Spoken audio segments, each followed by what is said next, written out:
네, 현재 시각 8시 25분 지나갑니다. 아니 요즘 시장 보면은 생각보다 상승 기운이 굉장히 강한 것 같아요. 어제 국내 증시도 한 11시 넘어서부터 외국인 기관 막 매수하더니 많이 오르더라고요. 네, 그렇죠. 어떻게 보면 그런 것 같아요. 과거의 사례에 대한 어떤 학습, 그리고 경험, 그리고 다들 뭐 그런 생각하는 거 아닙니까? 혹시나 지금 가장 핫한 이슈, 미국의 부채 한도 협상이 예를 들어서 결렬됐다. 그래서 뭐 진짜 실질적인 디폴트 상황까지 간다. 그러면 충격을 받겠죠. 일시적으로 받을 수 있죠. 다들 그걸 기다리고 있는 사람들 많지 않나요, 혹시? 그러니까 뭔가 박앤세일 기회라고 생각하시는 분들도 계실 것 같아요. 그러니까 잘 안 던지려고 하겠죠. 뭐 그런 느낌도 들고. 근데 어쨌거나 외국인들이 이렇게 막 적극적으로 사고 있고, 환율이 그동안에는 우리 원화가 상대적으로 약세를 보이다가 지금 최근 한 일주일 사이에 흐름은 우리 원화가 또 강해요. 가치가 좀 괜찮아지고 있죠. 예. 달러가 강하고 다른 데서는 이렇게 그한데 우리 원화가 뭐 엔에 대해서도 위안에 대해서도 유로에 대해서도 지금 급격하게 강한 모습을 보여서 다소 또 이제 색깔이 좀 시장 색깔이 많이 달라졌다 하는 느낌이 드네요. 또 어제 개인 투자자분들은 시장이 올라가니까 또 차익 실현에 나서더라고요. 네, 그래요.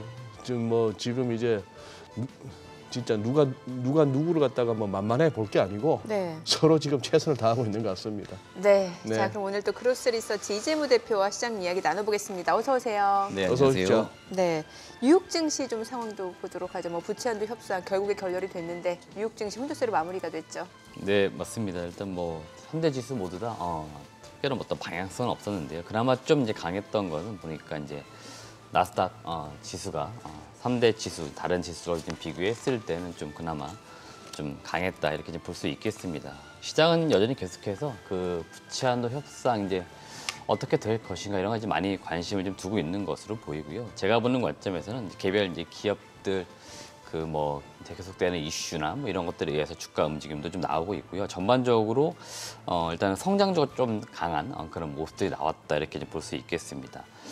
일단 대표적으로 저는 어제 좀 눈에 띄었던 것들 전기차 관련된 기업들이 일제히 좀 급등하는 모습이 좀 눈에 띄었습니다. 일단 테슬라가 한 4.8 정도 올랐고요. 니콜라도 7%, 루시드도 6%, 리비안도 5% 올랐고 중국 기업이 니오도 9% 정도 이제 오르는 그런 모습입니다. 그래서 전반적으로 좀 전기차 관련된 기업들이 많이 올랐고요. 특히나 테슬라보다는 상대적으로 좀 더 성장성이 있는 이제 뭐 니콜라, 루시드 이런 기업들이 좀 더 강하게 올랐다는 게 일단 기본적 특징이었다고 좀 볼 수 있을 것 같고 지난 3월 달부터 좀 계속 이어지고 있는 이제 지역 은행에 대한 이슈 이게 좀 계속 증시 또 개별 기업들에도 조금 변동성을 주고 있는데요. 일단 어제 같은 경우에 팩웨스트 은행 이 기업이 거의 20% 가까이 오르는 그런 모습들이 나왔습니다. 일단은 뭐 약간 계속해서 좀 불안감을 갖고 있기는 한데 여튼 자구치가 계속 만들고 있는 것 같습니다. 그러다 보니까 뭔가 좋은 소식이 들려오면 일단은 좀 안도감에 좀 주가가 오르는 모습들이 나오는 것으로 보이고요. 기술주 같은 경우에 뭐 애플 같은 경우에는 보니까 루프 캐피탈에서 뭐 투자 의견을 매수해서 뭐 보유를 좀 일부 낮춘 것으로 보입니다. 하향 조정을 했는데 이에 따라서 주가도 한 0.5% 정도 내렸고요.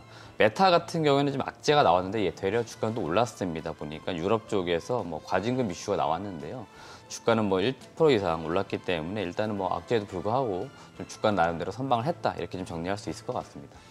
메타에 무슨 뉴스가 있었다고요, 대표님? 과징금 이제 개인정보법 관련돼 가지고 네 유럽 쪽에서 이제 벌금을 내라, 부과해라 이렇게 소식이 전해졌기 때문에 아마 그 소식의 대체로 이제 악재로 작용을 해야 되는데 주가는 보니까 1% 이상 오르는 모습이 좀 나왔습니다.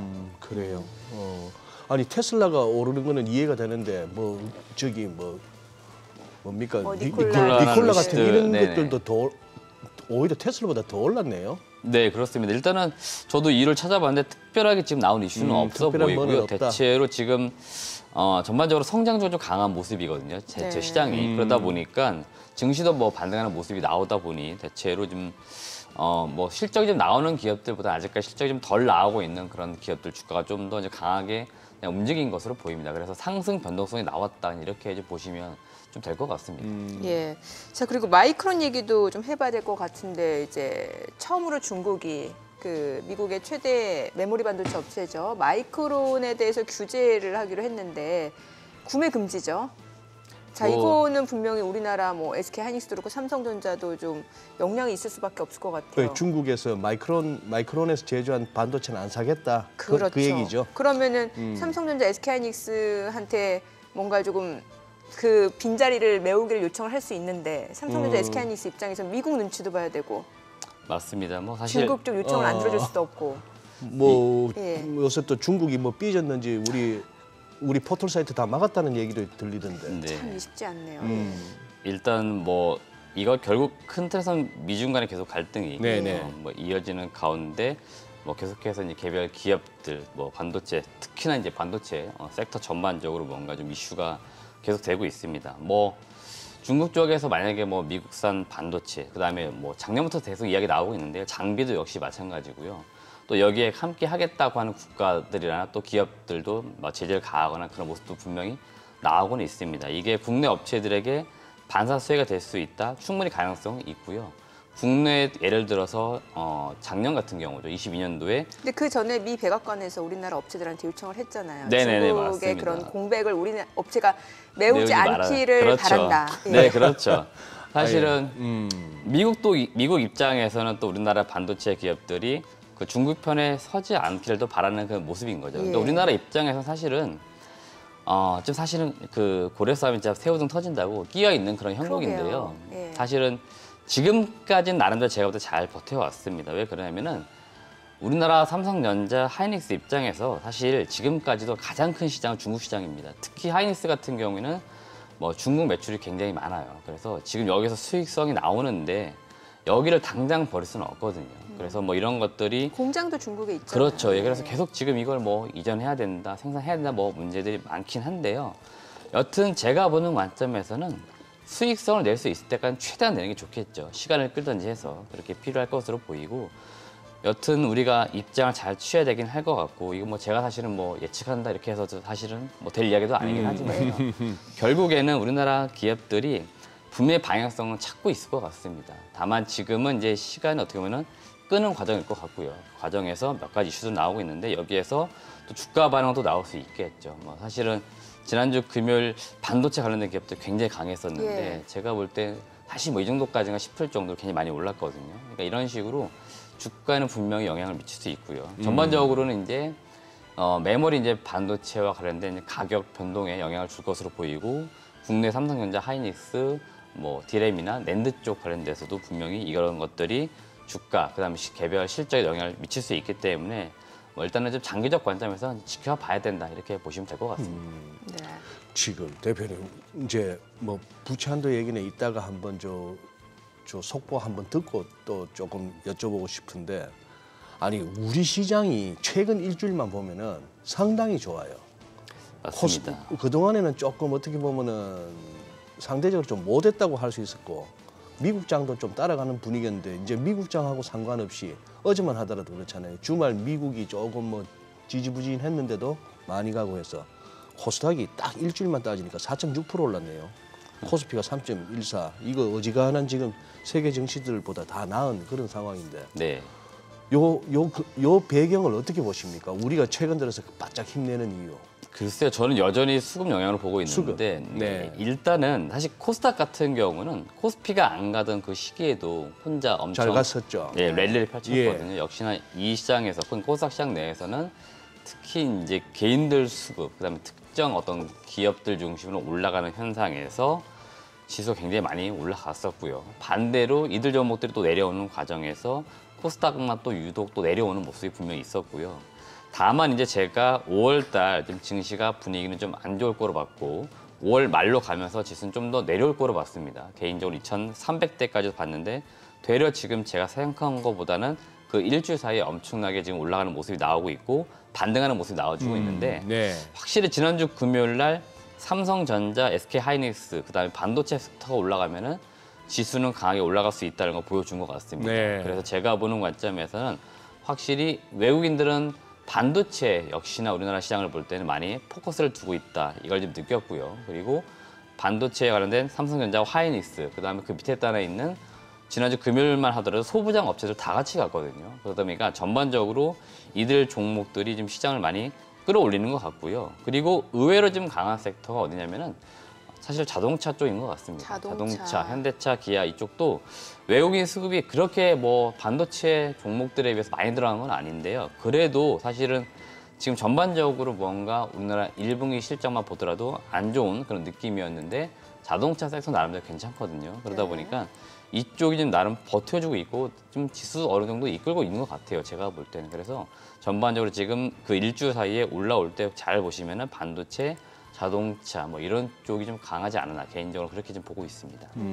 아니 자동차 말씀을 주셨으니까 또 여쭤보고 싶은 게 사실 이제 테슬라 인도 공장 얘기가 있었잖아요. 그런데 이게 결국에는 지금 결렬된 상황이에요. 그럼 이게 우리나라 자동차 업체 입장에서는 좋은 건가요?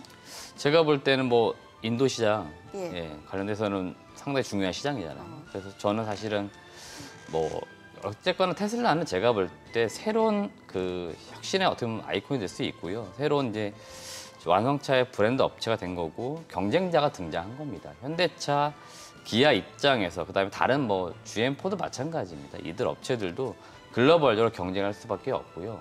인도 시장은 사실은 우리나라 현대, 기아 입장을 놓고 볼 때는 굉장히 중요한 시장입니다. 그리고 이쪽은 다들 아시지만 인구가 굉장히 많죠. 그다음에 성장성이 또 높아요. 그만큼 성장성, 수익성을 모두 가져올 수 있는데 지금 우리나라가 이 시장에서 굉장히 잘하고 있거든요. 그래서 제가 볼 때는 이 시장은 결국 다들 공략하려고 들어올 겁니다.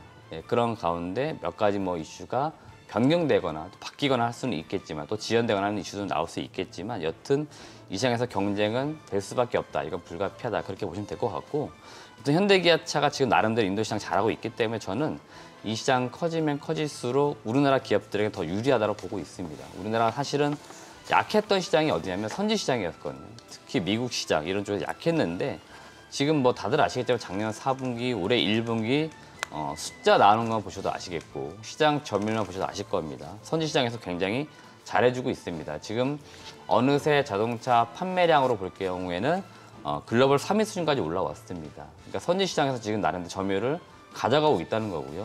신흥 시장, 뭐 인도 이런 쪽에서 제가 볼 때 앞으로 더 역량 펼칠 수 있기 때문에 여튼 제가 보는 관점에서는 뭐 경쟁사가 될 수 있는 어떤 기업들에게 안 좋은 이슈가 나오는 것들은 반면에 우리나라 기업들에게는 더 그냥 좋은 이슈로 그냥 받아들이시면 일단은 될 것 같습니다.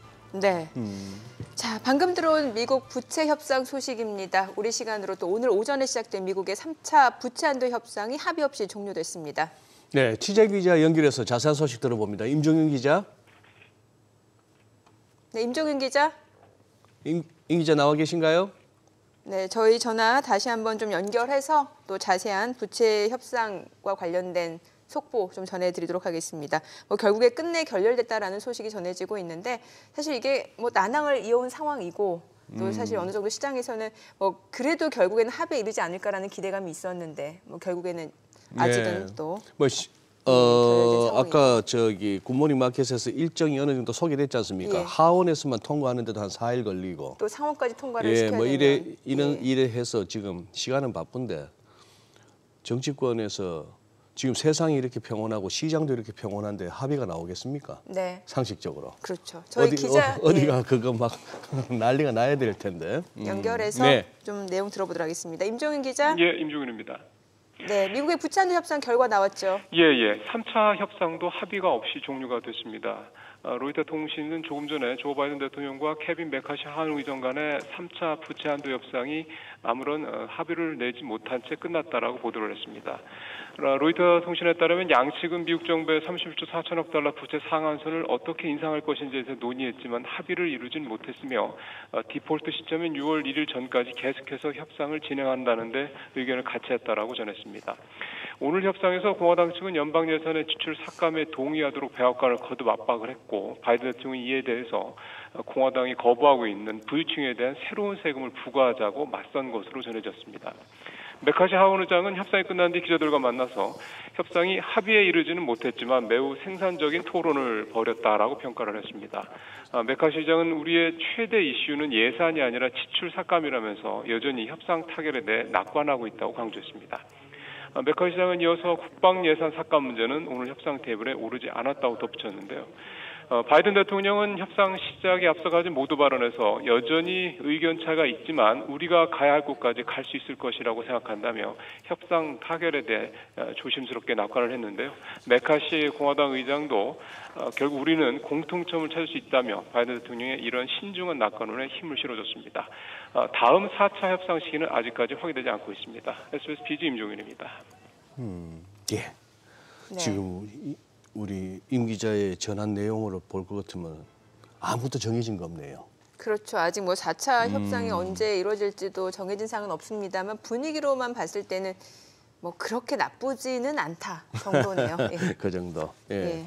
근데 지금 우리 이재명 대표께서는 지금 이거 투자하심에 있어서 네. 투자함에 있어서 이게 지금 고려 대상입니까? 미국의 부채 협상 이슈. 예. 제가 그 지난주에도 한 말씀드린 것 같은데 네. 저는 일단 고려 대상은 아니에요. 고려 예. 대상은 아니다. 왜 그러냐면 일단은 결론적으로 말씀드리면은 일단 협상될 거로 일단 보고 있습니다. 네네. 예, 그래서 그냥 막판에 뭐 극적이든 뭐든 간에 일단 협상될 거로 보고요. 만약에라도 혹시라도 뭐 결렬될 경우에는 증시에 당기적 충격은 분명히 줄 수는 있습니다만은 다시 또 분명히 떨어진 만큼 회복될 수 있는 뭐 사실 전 요인이라고 봅니다. 그렇기 때문에 이거를 아주 긴 틀에서는 크게 다시 고려하고 있지 않고요. 제가 지난주에도 얼핏 말씀드렸던 게 뭐냐면은 2년 전입니다. 21년도죠. 그 당시에 이제 우리나라 지수도 그렇고 글로벌 지수 모두 다 강하던 그 시절이었는데 똑같은 이 이슈 때문에 디폴트 나오면서 증시가 급락을 할 수 있다. 이러한 어떤 공포감이 일부 좀 조장될 수 있는 그런 보도들이 굉장히 많았거든요. 근데 결국 되게 시간이 지나서 봤더니 다 타결이 되었었습니다. 그렇기 때문에 제가 볼 때 이번에도 아마 비슷한 맥락 속에 흐름 속에서 뭔가 좀 타결이 되고 이게 뭐 발표되기 전까지는 뭔가 증시는 분명히 불안 요인이고 좀 악재가 될 수 있는 요인이라고 판단할 수 있는 사항들이지만 결국 이게 지금 시간이 지나면서 해소가 될 수 있는 요인이라고 또 볼 수도 있기 때문에 지금 제가 앞서서도 말씀드린 것처럼 굳이 이런 것들을 좀 깊게 또는 뭐 아주 심도 있게 뭔가 좀 내 투자 포트폴리오를 짤 때, 투자 계획을 짤 때 고려 대상으로 삼고 있지 않다 이렇게 말씀드린 겁니다. 그렇다면 어제 또 이제 뭐 제임스 블라드, 닐 카시카리 아까 우리 화면도 네. 소개했습니다만 또 연중 관계자들이 또 이렇게 이런저런 막 발언들을 내놓는데 대체적으로 뭐 제임스 블라드 총재 같은 경우는 우리가 주목 안 할 수가 없는 게 원래 또 매파적이기도 했고 최근 한 2년 동안은 그분 얘기한 대로 또 흘러왔으니까 한 2번 더 올려야 될 것 같다 뭐 이런 식으로 얘기를 하긴 25bp씩, 했습니다. 예. 네, 네. 그런 식인데 그러면 이재명 대표님께 부채 한도 상향 문제 그다지 큰 변수로 안 하시듯이 지금 이 연준의 이 긴축 문제, 뭐 금리 네네. 인상 문제 이 부분은 어느 정도까지 신경 쓰십니까? 오히려 부채 한도보단 차라리 저는 금리에 좀 더 신경 그래요? 쓴다. 예, 그렇게 말씀드리고 싶은데 이것도 제가 몇 차례 말씀드렸는데 지금 이제 우리가 작년하고 올해 이렇게 증시 상황에 놓여 있는 그 어떻게 보면 매크로 환경들을 봤을 때 네.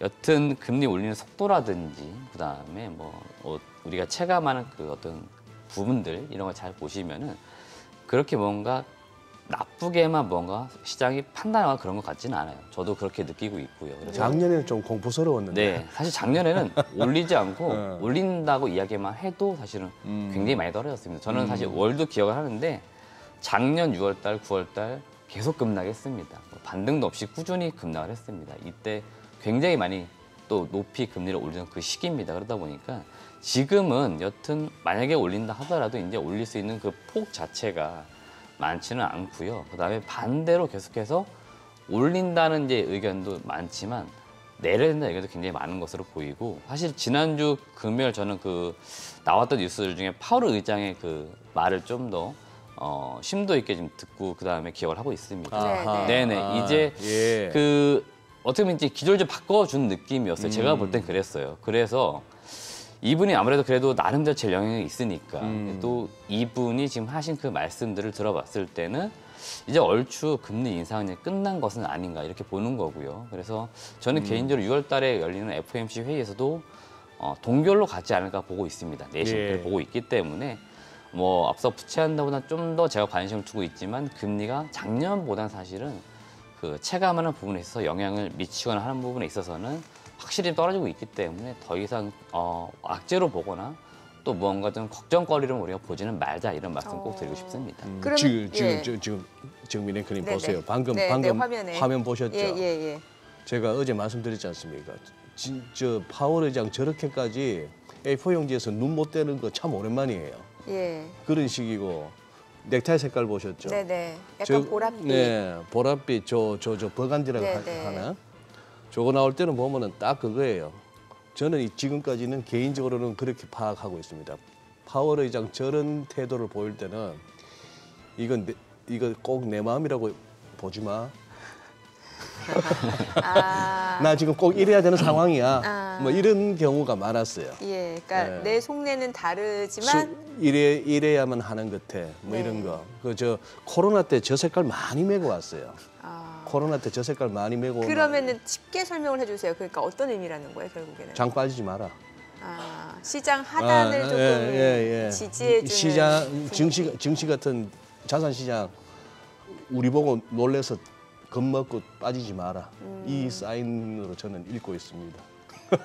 괜찮은 해석이네요. 네. 예.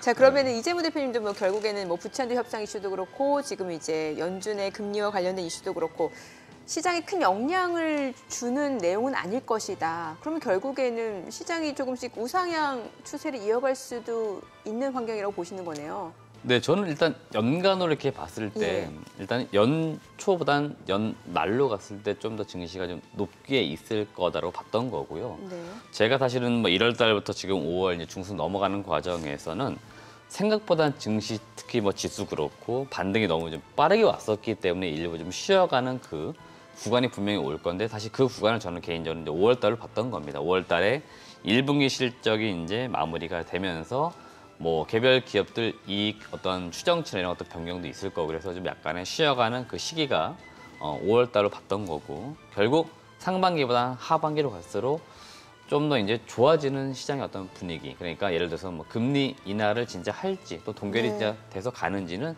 그때 가보면 확인될 수 있는 것들이기 때문에 가시적인 부분들이 나오면 결국 시장은 또 뭔가 안 좋았던 그러니까 불안 요인들이 좀 사라지면서 더 좀 안도감을 갖지 않을까 그러면 좀 더 증시가 강하지 않을까 이렇게 봤던 거기 때문에 전반적으로 상반기보다 하반기 좀 더 저는 증시가 좋아질 거다 이렇게 이러니까 보고 하반기 있습니다. 코스피 3천 얘기 나오나 봐요. 예. 3천? 네, 코스피 3천. 지금 이런 얘기 나와요, 증권가에서. 네, 맞습니다. 벌써 1분기 끝나고 5월 달이면 증권가 중심으로 하반기 네. 전망을 하거든요. 그리고 11월이면 사실은 그 다음 연도죠. 그래서 예를 들어서 뭐 작년 22년도 11월 같은 경우에는 22년도 코스피는 어떨 겁니다. 코스닥은 어떨 겁니다. 어떤 종목들이 유망합니다 이야기하는 거고요. 지금 5월 달 증권가 중심으로 저한테도 초청장 같은 게 오는데요.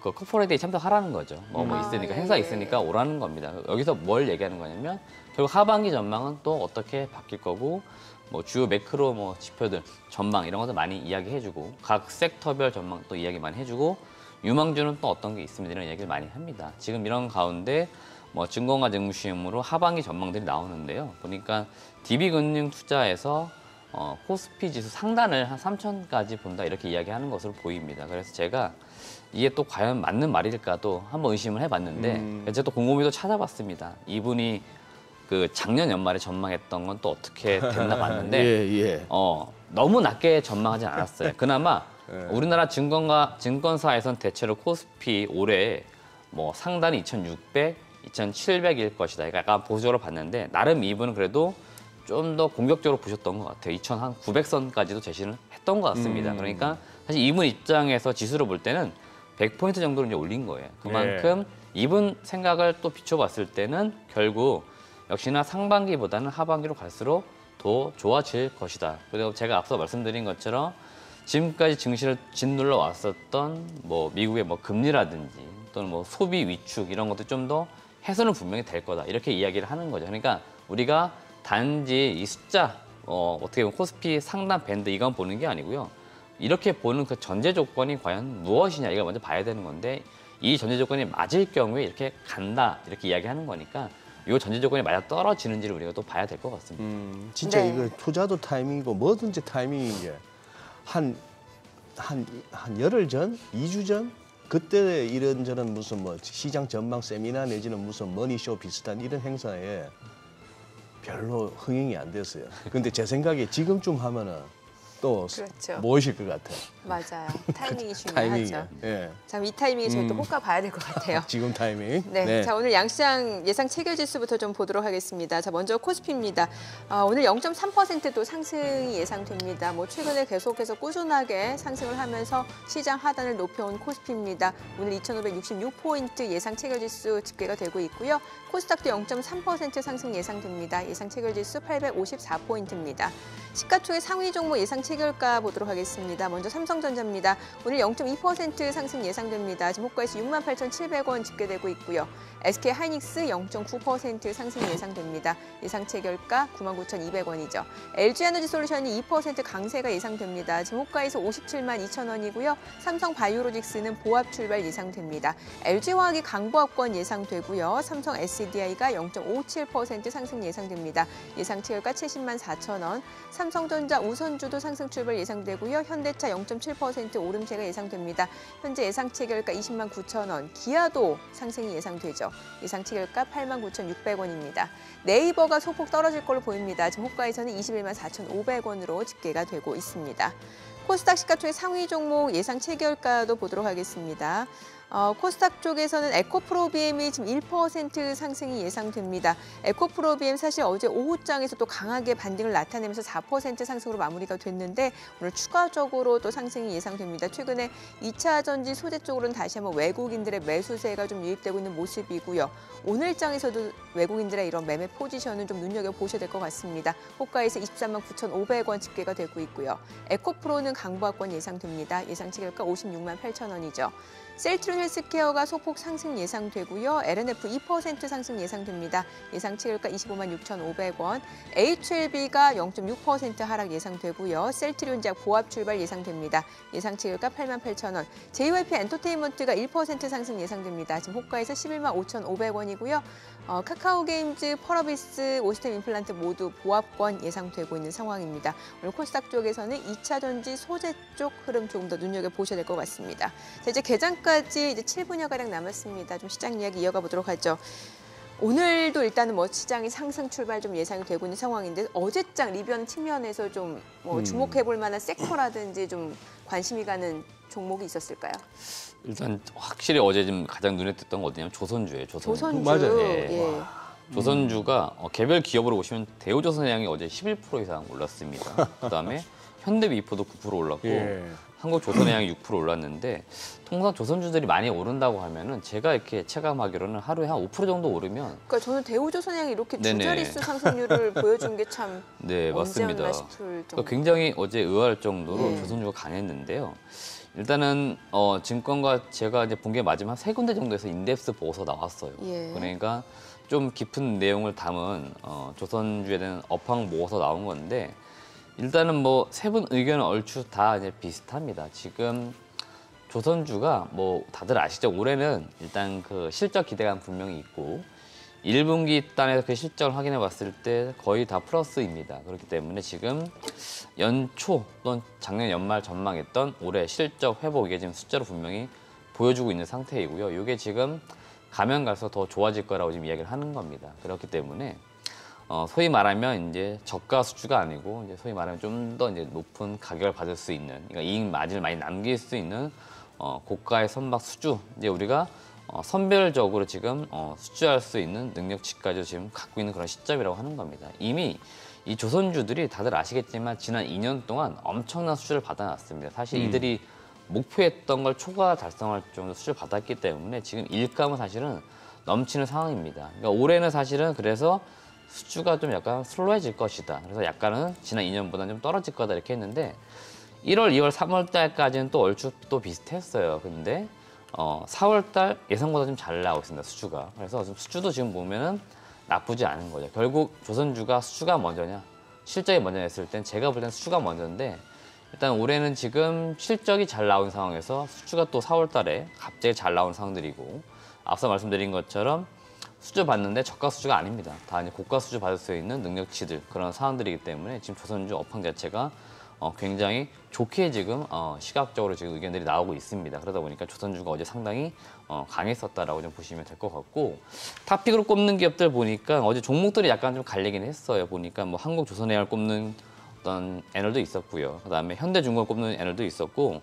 현대미포조선이 사실은 다른 종목들에 비해서는 주가 흐름도 그랬었고 실적도 안 좋았거든요. 근데 어제 일단 또 현대미포조선을 지금 봐야 된다는 의견도 또 있었습니다. 그러다 보니까 어제 나온 보고서들 내용은 비슷했지만 꼽아주고 있는 종목들이 좀 달랐다. 개인적으로는 사실은 조선주도 좋지만 저는 조선 기자재 업체를 좀 더 선호합니다. 예. 동성 화인텍 제가 아마 탐방 다녀온 보행제 기업으로도 네네 쪽이죠. 맞습니다. 이 기업도 소개시켜드렸는데 조선주도 실적이 좋아지면 이들 기업들 당연히 좋아집니다. 근데 조선주도 사실 실적 변동이 너무 심한데 생각보다 이 보냉제 업체나 기재제 업체들은 실적이 되려 더 안정적이에요. 그다음에 주가도 밸류에이션이 나옵니다. 그러니까 지금 싸다는 거예요. 그래서 제가 볼 때 조선 기재제 업체들을 봐야 될 것 같고 저는 오히려 조선주 그 큰 기업들보다는 동성 화이텍 같은 이런 좀 중소기업들도 주목해 보자는 의견을 드리고 싶습니다. 네. 아까 자료 화면에 우리 그 조선소 도커에서 진짜 땀 흘리면서 일하시는 모습들 보니까 저런 화면 보면 기분 좋아져요. 그죠? 네, 맞습니다. 네. 저 개인적으로도 지인들이 거제에 많이 계신데 네. 그분들에게 거제 경기 많이 물어보거든요. 예. 결국 그게 예. 조선업 경기인데 예. 요새는 사실 분위기 상당히 좋다라고 합니다. 그래요. 예, 그러니까 좀 다행인 것 한동안 같아요. 사람 못 구해서 애 먹는다더니만 그 부분도 맞습니다. 좀 충원되고 있나 보죠? 지금도 사실은 여전히 들어보면은 그 인력난이 가장 심하다. 그러니까 일감은 굉장히 많은데 일감은 많은데 일할 사람이 이제 많이 부족해진 거예요. 네. 이건 사실은 뭐 코로나 영향도 일부 있었습니다. 근데 이런 그렇겠죠. 것들을 일부 또 로봇으로 대체한다 이야기도 나오는데 사실 이게 현실적으로는 단기적으로 조금 다 대체하기는 어렵죠. 그렇겠죠. 근데 네. 지금은 여튼 그만큼 업황 자체는 좋다 이렇게 보시면 될 것 같습니다. 근데 어제 우크라이나 재건주가 우크라이나 갑자기 왜 재건 나왔습니까? 관련주? 그 얘기가. 네, 뭐 지난주부터 네. 강하긴 했어요, 사실. 지난주부터? 예, 그다음에 G7 이제 정상회의 관련된 그 뉴스들이 주말에 굉장히 많이 나왔잖아요. 네. 그러다 보니까 이제 우리나라 또 대통령이 우크라이나 대통령 만나가지고 뭐 회담도 하는 이제 그런 모습들도 분명히 나왔고 그 후속 조치들이 이번 주 또 이어지고 있는 모습입니다. 그렇기 때문에 우리나라 이제 건설 관련된 기업들도 어제 주가가 굉장히 좋았습니다. 건설주들이 한 4%대까지 올랐고요. 그 다음에 뭐 지뢰 제거 관련된 기업들, 우리나라 지뢰 제거 관련된 이런 뭐 장비나 이런 것들도 상당히 우수하거든요. 그러다 보니까 국내 관련된 기업이라고 할 수 있는 뭐 퍼스텍이나 디알텍 이런 기업들도 일단은 뭐 테마성이긴 하지만 그래도 좀 주가는 분명히 반응이 나왔고요.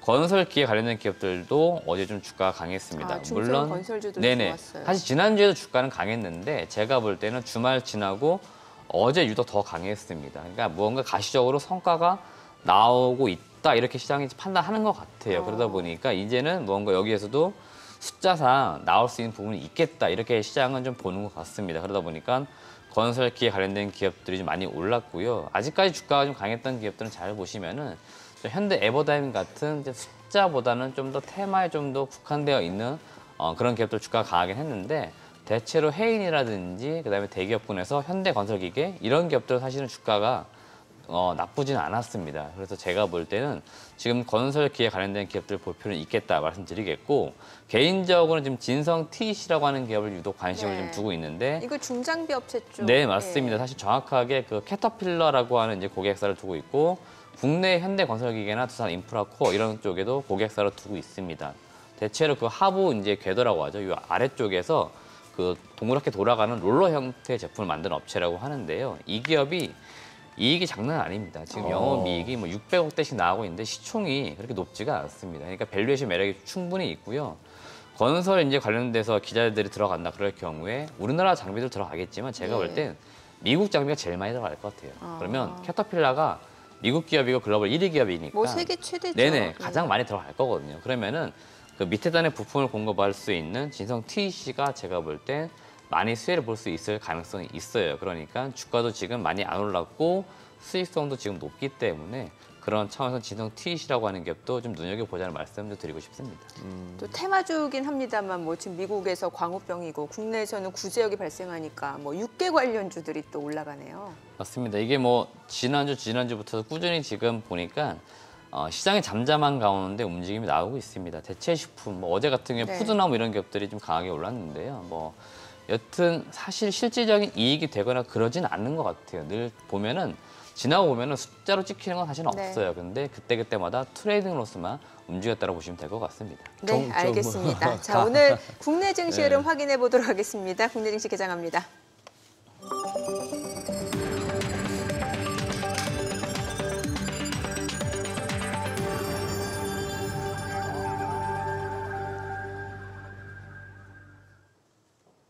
네, 5월 23일 화요일 국내 증시 개장했습니다. 계속해서 새벽에 나온 뉴스들 많이 보셨을 텐데 미국의 부채한도 3차 부채한도 협상 결국에는 결렬이 됐습니다만 분위기는 그렇게 나쁘지 않을 것으로 보이고요. 또 시장은 크게 영향을 받지 않는 것 같습니다. 뉴욕 증시 혼조세로 마무리가 됐습니다만 S&P 500은 흐름 좋고요. 나스닥도 상승으로 마무리가 됐었죠. 어제 국내 증시도 양시장 오후 들어서 상승폭을 확대하면서 상승으로 마무리가 됐고 외국인 기관의 매수세가 유입되고 있는 모습입니다. 오늘 장에서도 호가 흐름 나쁘지 않았고요. 일단 종목 섹터별 흐름 굉장히 중요할 것 같습니다. 출발 지수 확인해 보겠습니다. 코스피가 0.3% 올라갑니다. 2,565포인트, 코스닥 강보합권 853포인트입니다. 양시장 일단 상승 출발 보여주고 있고요. 시가총액 상위 종목 시초가 보도록 하겠습니다. 삼성전자 지금 보합입니다. 아직까지는 뚜렷한 움직임을 나타내진 않고 있는 상황이고요. 68,400원, SK하이닉스도 0.2% 강보합권 98,300원이죠. LG에너지솔루션이 1.4% 올라갑니다. 56만 8천 원이고요. 삼성바이오로직스 소폭 올라갑니다. LG화학이 0.4% 상승 중이죠. 70만 3천 원. 삼성 SDI가 강보합권으로 70만 1천 원이고요. 삼성전자 우선주 약보합권이네요. 현대차, 기아가 각각 0.7%, 0.68% 올라갑니다. 네이버가 좀 올라갑니다. 21만 5,500원이고요. 코스닥 시가총액 상위 종목 시초가도 보도록 하겠습니다. 어제 에코프로비엠 LNF 기관과 외국인의 매수세가 대거 유입되는 모습이었는데 에코프로비엠 오늘도 반등 흐름 이어갑니다. 0.4% 상승 23만 7,500원이고요. 에코프로도 0.3% 상승합니다. 56만 8천 원. LNF도 0.8% 올라가네요. 25만 3천 원이죠. 셀트리온 헬스케어가 0.4% 상승 76,200원이고요. HLB는 좀 떨어집니다. HLB 강보합권으로 전환이 됐네요. 36,450원. 셀트리온 제약 0.4% 상승합니다. 88,300원이고요. JYP 엔터테인먼트는 좋습니다. 0.7% 올라갑니다. 11만 4,900원. 카카오게임즈 약보합권이고요. 펄어비스가 0.65% 올라갑니다. 46,500원. 오스템 임플란트가 소폭 떨어지네요. 18만 7,600원에 거래되고 있습니다. 수급 상황 체크해 보겠습니다. 오늘 유가증권 시장에서는 개인이 92억 원, 기관이 75억 원 순매수고요. 외국인은 168억 원 매도 우입니다. 다만 어제 장에서도 외국인 사실 이제 오전 장에서는 좀 매도를 보였다가 이제 오후 들어서 순매수로 전환이 됐기 때문에 오늘 외국인과 기관의 이런 메이저 수급 주체들의 매매 포지션 조금 더 추이를 지켜보셔야 될 것 같고요. 업종별 수급 봤을 때 외국인 오늘 유통 섹터에서 소폭 순매수고요. 아직까지는 그렇게 유의미한 규모로 집계되는 업종별 수급은 포착이 되지 않고 있는 상황이고요. 전반적으로 어제 강세를 보여줬던 건설 섹터가 오늘도 올라갑니다. 1% 이상 올라가네요. 뒤어서 보험, 운수창고, 철강, 금속 섹터도 상승을 보여주고 있습니다. 코스닥 수급도 확인해 보도록 하겠습니다. 코스닥 쪽에서는 지금 개인 투자자가 홀로 순매수입니다. 431억 원 매수 우위고요. 외국인은 357억 원, 기관은 16억 원 매도 우위를 나타내고 있습니다. 지금 시각 9시 3분 지나갑니다. 어제 달러원 환율이 좀 많이 떨어졌었죠. 오늘 외환시장 개장 상황 보도록 하겠습니다. 오늘 또 떨어집니다. 달러원 환율이 4원 10전 하락한 1,314원에 개장이 됐습니다. 수장님 일단 지금 부채한도 협상은 결렬이 됐습니다만 외환시장 자체의 흐름을 놓고 봤을 때는 원화가 그래도 좀 괜찮네요. 예. 네, 지금 N1, 유로원, 네네. 스위스 프랑 할 것 없이 진짜 폭포수처럼 흘러내리네요. 재정 환율이. 그만큼 우리 원화가 지금 막 강해지고 있다는 얘기입니다. 거기다가 NDF 시세보다도 막상 장이 열리면 더 밀려요. 네네. 제가 보기엔 지금 여기저기 좀 이렇게 시장 내에 있던 투기적인 롱 포지션들의 그 손절이 계속 이어지는 것 같고 수출 업체들이나 거주자 외화예금이 이렇게 쟁여놨던 달러를 언제 팔까 싶었던 분들이 좀 매물을 내놓기도 하고 하는데 이거는 상당히 의미 있습니다. 이게 N1만 하더라도 불과 얼마 전에 10대 1이었는데 이게 지금 9.46까지 내려왔으니까 100엔당 940원까지 내려왔으니까 원화가 굉장히 급격하게 강해지고 있는 그런 상황입니다. 이 부분을 어떻게 증시로서는 어떻게 봐야 되는지 과거에는 참 캐캐묵은 게 우리가 수출하는 나라 그래서 원화가 조금 약한 것이 좋아. 수출 기업들이 이렇게 수출로 벌어들인 달러 원화로 환산하다 보면 고환율일 때가 수익이 좋아져. 이런 것은 네. 과거 논리인 것 같고요. 뭐 그런 상황인데 환율이 그래도 막 급등하는 것보다는 증시에는 심리적인 안정감을 주는 그렇죠. 변수인 것 같아요. 예. 네. 아니 이재모 대표님 오늘 보니까 2차 전지 소재 쪽 사실 뭐 어제장에서도 이제 뭐 에코프로비엠 LNF 에코프로 사실 이제 그동안 이제 조금 많이 올랐다가 좀 가격 조정을 거치고 외국인 기관들이 매수를 해주는 모습이었는데 오늘도 보니까 뭐 테슬라가 강세를 보여서인지는 모르겠습니다만 흐름이 괜찮거든요. 네, 맞습니다. 일단 코스닥 보니까 예. 에코프로비, 에코프로, LNF가 각각 이제 1%에서 2%대 오르고 있고요.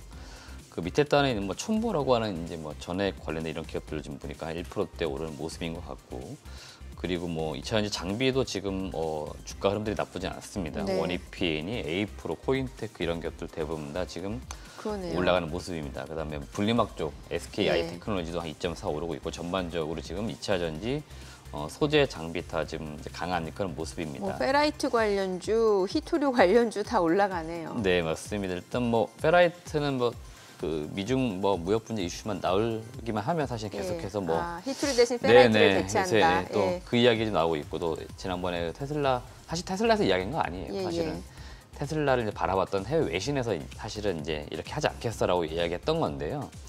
뭐 여튼 뭐 주가는 반응이 나와요. 근데 그때도 제가 얼핏 한번 말씀드렸을 겁니다. 이거 대체 못합니다, 절대. 네. 예, 그래서 부품으로서의 어떤 가치가 떨어지기 때문에 절대 그 히토류 연구자석 이런 것들을 대체할 수 없어가지고 페라이트가 좀 뭐 가능성 있어 보이긴 했지만 실질적으로 자성이 약해가지고 좀 어렵다 이렇게 보시면 될 것 같아요. 그러니까 이쪽이 지금 뭐 올라가는 것들은 누누이 말씀드리는데 그냥 트레이딩 어떤 재료나 좀 그런 어떤 흐름으로 보시면 될 것 같고요. 지금 또 제가 시장을 보는 관점에서는 어제랑 좀 이제 비슷한 맥락이 뭐냐면은 우크라이나 재건 관련된 기업들이 그러네요. 대체로 지금 이제 강한 편입니다. 예. 전반적으로 지금 뭐 모듈러 주택, 그러니까 건설 쪽 관련된 부분들이죠, 다. 그 다음에 뭐 거기에 건자재를 납품하는 업체들 이런 기업들 좀 다 같이 오르는데요. 일단은 여러분들 이렇게 봐야 됩니다. 그쪽이 이제 뭔가 새롭게 또다시 지어져야겠죠. 그러면 당연히 우리나라 대형 건설사들이 사실 먼저 들어갈 거고요. 여기에 이제 함께 이제 갈 수 있는 이제 중소 업체들, 그다음에 모듈러 뭐 주택 관련된 기술이나 뭐 재료를 가지고 있는 업체들이 함께 들어가는 거 맞을 것 같고, 장비 업체도 분명히 들어가긴 할 것 같습니다. 그러니까 실질적으로 이제 숫자가 나올 수 있는 이제 그런 상황들이 오긴 온 것 같습니다. 그렇기 때문에 지금으로서는 이제 단순히 테마로만 볼 건 아니고요. 여기에 지금 참여한다는 기업들 있거든요. 지금 지난주부터 뉴스에 나오고 있습니다. 건설사 같은 경우에 뭐 현대 엔지니어링 이런 기업들 지금 거론되고 있고, 삼성물산 거론되고 있습니다. 그러니까 참여하는 기업들 지금 그 정부 어떻게 보면 시찰단이 되겠죠. 여기에서 지금 거론되는 기업들이 있으니까 그런 기업들 한번 체크해볼 필요 있을 것 같다는 의견을 좀 드리고 싶습니다. 예. 대표님, 지금 우크라이나 재건주 관련해서 진짜 높아심에서 드리는 말씀인데 여쭤보는 건데, 우크라이나 러시아 전쟁 아직 끝나지도 않은 상황이고 네네, 저 재건하기는 해야 되는 거죠. 맞습니다. 근데 뭐 우리나라 업체만 들어갈 것도 아니고 그렇죠. 전 세계가 다 들어갈 건데 네, 아까 캐터필러 하셔갖고 캐터필러도 점검해 보니까 어지간히 올랐네요. 네. 캐터필러 주가도. 네, 근데 이제 저는 저거보다는 조금 더 실체가 있어 보이는 네옴시티 관련한 관련주들도 한때 그러다가 지금 네네. 아무도 언급 안 하잖아요. 맞습니다. 혹시 이것도 지금 며칠 이러다 많은 거 아니에요, 이거? 저는 이제 그럴 가능성이 높다라고 보고 있고요. 예를 들어 네옴시티가 작년 11월이잖아요. 네. 그러니까 지금이면 뭔가 좀 더 진행되는 것들이 뭐가 있어야 될 나와줘야 건데 되는데. 아직까지 사실 이게 뭐 외교적인 이슈들이 더 강하다 보니까 예. 우리나라에 뭐 하는 거면 바로 될 수도 있겠지만 이게 쉽사리 뭔가 진행되거나 그러진 않을 것 같고요. 여전히 지금 러시아랑 우크라이나 전쟁 중이잖아요. 네. 아직 끝나지 않았고 사실 제가 재건 테마 되게 웃기게 봤던 시절은 작년 요맘때거든요. 예, 전쟁한 지 한 2달, 3달밖에 안 됐는데 재건 관련된 종목들이 막 올랐었거든요. 그때? 네네. 사실 그때도 생각해보면 말도 안 된다 그랬고 물론 그때는 그런 얘기는 있었습니다. 이거 전쟁 금방 끝난다 그랬거든요. 근데 그랬죠. 사실은 이게 지금 1년 이렇게 이상 길어질 줄은 잘 몰랐죠. 갖고 지금 여전히 진행 중입니다만은 확실한 거는 지금 뭔가 재건을 위한 움직임들, 그러니까 정부 단에서 협상은 지금 있다는 거죠. 그러니까 작년하고는 확실히 지금 분명히 달라지긴 했고요. 제가 앞서 말씀드린 것처럼 여기에 참여하는 기업들이 명단이 보니까 다 있어요. 그래서 거기에 건설사가 일단은 가장 먼저 거론되고 있기 때문에 건설사를 먼저 보시라고 말씀드렸던 거고 중장비 업체들은 제가 볼 때 들어가긴 분명히 들어갈 겁니다. 왜냐면 건설사의 대부분의 뭐 일부 고객사가 되거나 협력사가 되겠죠. 그러면은 당연히 들어가는 것들이니까 좀 가능성 있는 종목들 보시면 될 것 같고 다만 제가 이제 역시나 조금 우려하는 것들은 네옴시티 때도 그랬고 그다음에 지금도 마찬가지고 뭐 일본인 스몰캡들 중에서 좀 이름이 좀 눈에 띄는 기업들이 있습니다. 종목을 거론하지는 않겠는데요. 지금 많이 오르는 기업들은 그때도 그랬고 지금도 그렇고 테마성으로 올랐다가 다시 도로 내려오는 흐름이 나왔습니다. 그러니까 좀 스몰캡인데 이익이 안 나온다니 그런 기업들은 좀 조심할 필요는 있다 이런 말씀까지 드리도록 하겠습니다. 예. 오늘 뭐 시장이 상승을 하고는 있습니다만 사실 뭐 주도주가 아직 뚜렷하게 있는 상황은 아니잖아요. 뭐 이럴 때일수록 좀 종목 선택을 집중을 해봐야 될 것 같은데 역시 또 이번 주 기업 탐방 다녀오셨죠? 네, 맞습니다. 제가 이제 로봇 관련된 기업인 뉴로메카라고 하는 기업 탐방을 다녀왔습니다. 최근에 그 뭐 1월부터 2월, 3월 뭐 로봇이 또 하나의 또 주도 섹터로 좀 많이 좀 부각이 된 것으로 보이고요. 국내에서는 이제 최근에 뭐 두산 로보틱스 뭐 이런 기업들 이제 상장을 한다는 이야기 나오고 있고요.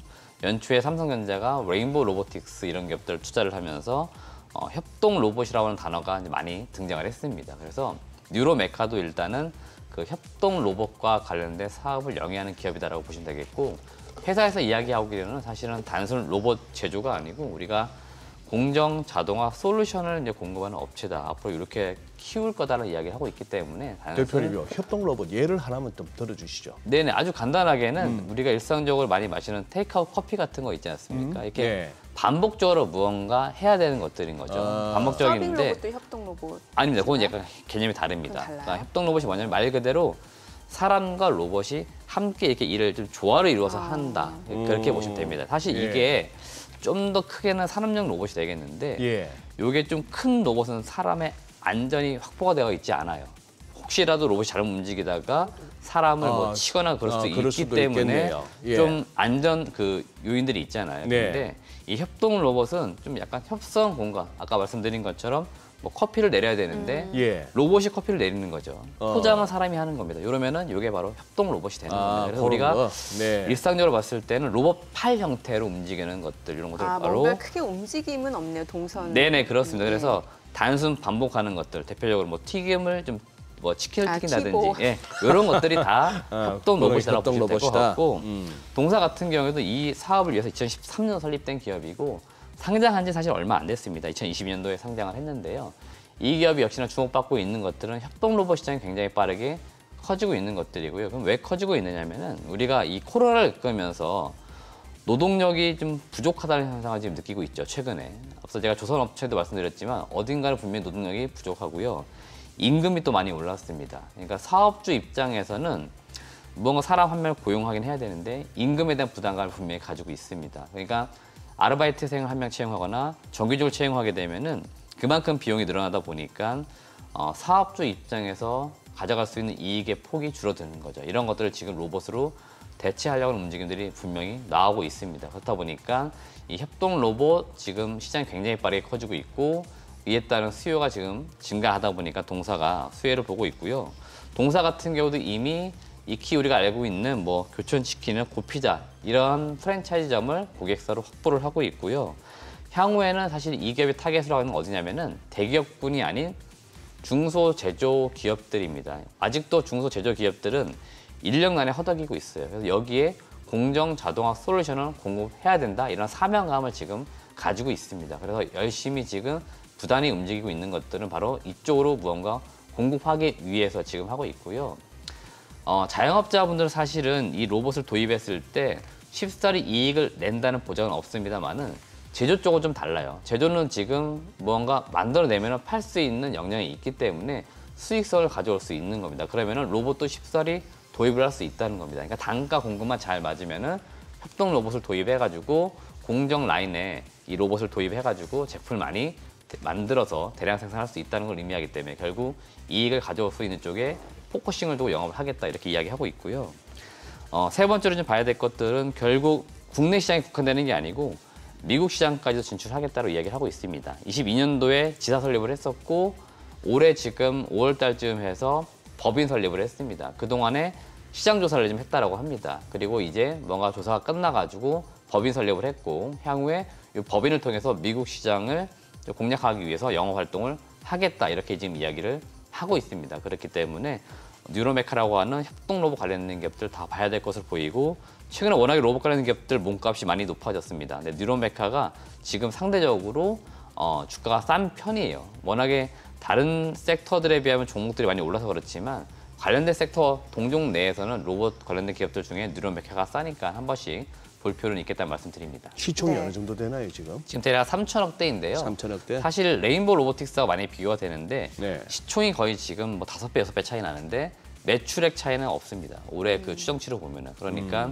사실은 레인보우 로보틱스가 많이 비싸졌다고 하지만 삼성이 투자를 또 했고 그다음에 매출 점유율, 성장 속도를 고려해서 지금 어떻게 보면 시장 가치가 평가되어 있기 때문에 아마 뉴로메카도 그렇게 비슷하게 가지 않을까 좀 보고 있습니다. 네. 자, 오늘 들으신 기업과 관련된 자세한 리포트는 크존 앱에서 모두 확인해 보실 수 있으니까요. 참고해 보시기 바랍니다. 그 전에 또 기업 탐방 또 다녀오신 기업 휴비츠 좀 여쭤보고 싶은데 사실 어제 급등을 했어요. 근데 오늘은 맞습니다. 차익실 물량들도 많이 나오네요. 예. 휴비츠를 이제 제가 그 추천드렸을 때 밸류를 좀 말씀드리고 싶은데 예. PER 기준은 사실 3배, 4배에서 거래되는 종목이었고요. 지금 이제 주가가 한 2배 이상 올라왔기 때문에 이제 PER 기준을 볼 때 아마 7배, 8배, 뭐 좀 넉넉히는 한 10배까지 볼 수 있는데 이제 의료기기 좀 평균치까지 사실 평균치보다 못해요. 근데 거기까지 온 거고요. 동사가 그때 제가 말씀드렸지만 신규 사업인데 덴탈 쪽이다. 그래서 이거 이제 기대감이 있다 말씀드렸었는데 올해, 그러니까 이번 주입니다. 이번 주에 국내에서 이 장비를 이제 실질적으로 공개를 하는 것으로 보입니다. 그동안에는 언론을 통해서 공개를 했는데 말 그대로 이제 실물 제품을 전시에 내놓을 것으로 보여요. 그러면은 전시회를 가시게 되면은 이 제품을 또 볼 수 있지 않을까 그런 기대감들이 또 어제 나왔던 것으로 보입니다. 오늘은 이제 뭐 차익 실현 나오는데요. 전반적으로 좀 이 종목을 보시는 분들 이야기를 또 의견을 드려보니까 이제 그 덴탈 쪽 사업이 잘 되면 주가는 더 갈 수 있다 이렇게 보시는 것 같아요. 근데 제가 보는 관점에서는 단기적으로 많이 올라왔으니까 지금 매수할 필요는 전혀 없고요. 일단 시간적으로 좀 기간을 두신 다음에 투자해도 제가 볼 때 늦지는 않아요. 그러니까 주가 추이만 좀 잘 보셔라 이런 말씀 드리겠습니다. 야, 네. 지금 누리호가 8시 54분에 발사대 도착해가지고 오전 중에는 기립 완료한다는데 오늘 같은 날 우리 그래도 누리호 관련주라도 한번 언급해야 되고 그동안 막 길길이 뛸 때는 여기저기 막 얘기할 때 우리도 같이 막 얘기했던 엔터주 무슨 뭐 2차 전지는 언급도 못하고 지금 이재모 대표님하고 순서가 끝나네. 우리도 비겁해. 생방송이라 아쉽네요. 우리도 비겁하게 올라갈 때는 막 언급하다가 또 주춤하니까 또 모른 네. 척하고. 뭐 BGTS로 보여드리고 내일 또 뭐 자세한 얘기를 좀 이어가 보도록 하죠. 네. 오늘 내용 잘 들었습니다. 고맙습니다. 고맙습니다. 네, 고맙습니다.